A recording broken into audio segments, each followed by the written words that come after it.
Noodles বানাবো।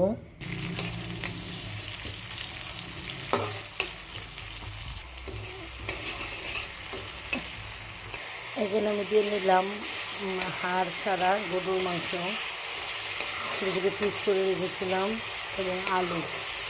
একটা সুন্দর হওয়ার জন্য দিয়ে নিলাম একটু হলুদ। চিকেন বিফের গরুর মাংসটা এবং আলুটা ভালো করে সিদ্ধ হয়ে নেবে। এই পর্যায়ে দিয়ে নিলাম ম্যাগি মশলা দিয়ে ভালোভাবে আলুটাকে এবং গরুর মাংসটাকে কষিয়ে নিচ্ছি। এবার একটু সুন্দর আর ক্রিস্পি করার জন্য টমেটো দিয়ে নিলাম, টমেটো কেটে নিয়েছি, কাঁচামরিচ এবং টমেটোকে দিয়ে নিলাম। যে এখানে আমি জিবের নুডলসটাকে রেখেছি। এরপর দিয়ে নিলাম টমেটো সস দিয়ে ভালো করে নেড়ে নেব।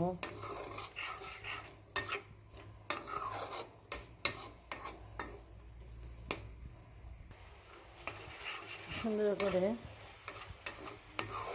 ভালো করে ভেজে নিচ্ছি। এরপরে ডিম দিয়ে দেবো।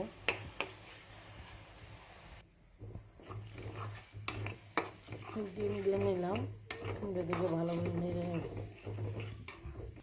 এই যে এই পর্যায়ে দিয়ে নিলাম নুডলস।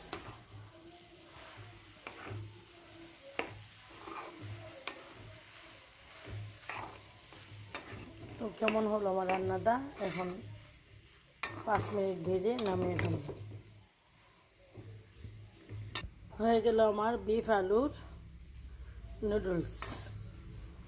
তো কেমন হলো দেখতে জানাবেন।